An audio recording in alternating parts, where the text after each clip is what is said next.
guys, how are you? My name is Laura McCarthy and I'm here today to tell you about optimal relationships with food and how you can have that too. So this is my absolute passion, and what it means to have an optimal relationship with food is essentially to rid the anxiety around healthy eating and also this dieting fad, because really what I truly believe is what you won't or don't see yourself doing in the long term, don't do in the short term. So that is my mission, to be able to help people have an optimal relationship with food. So for me, I have had my struggles with eating, and that has really cultivated my passion to rid that for others. So part of that, I'm going to bring to you today 3 how-tos on optimizing your relationship with food. So things I wrote down over the years, I just picked out a few that really resonated with me to share with you today. And one of those are, if you're feeling wrapped up about the goal of eating for anything but living, take a step back and reframe the picture.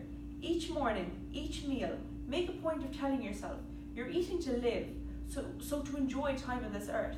The rest is primal gravy, which really is, if you think about it, it makes so much sense. If you think about food and what it's actually doing for your body, if you have a choice to eat something that is just a little bit healthier, make that choice, and over time you'll feel all the better for it, that you won't want to pick the unhealthy alternative.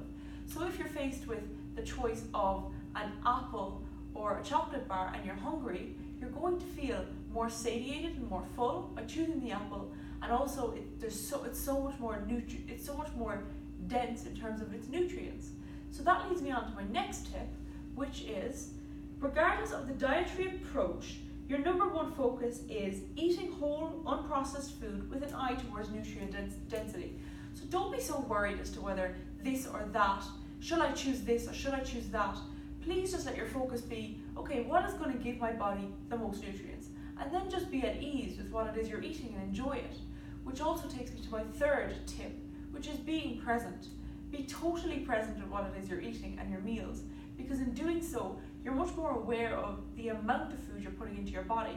And when your brain registers the amount you're putting into your body, it realizes, in fact, that it is full. But when you're constantly picking and you're grazing throughout the day, your brain doesn't feel as though it got a full meal. And oftentimes then we fall subject of emotional eating.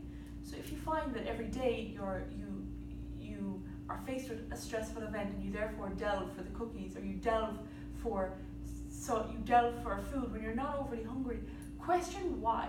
And oftentimes if we do that, there's such a learning curve in getting to know ourselves that way, because we're not just suppressing what it is we're feeling with a substance, which in this case it is food. For others it could be even alcohol, but for this case it's food. You're instead getting to learn about yourself, getting to learn what it is that's stressing you out or making you feel suboptimal, and addressing that, and therefore you will feel so much better and won't have to suppress it with food. And this is all part of a major journey that I'm now embarking upon to truly make change in the world, so people don't have to suffer. Type 2 diabetes doesn't have to be a prevalent issue.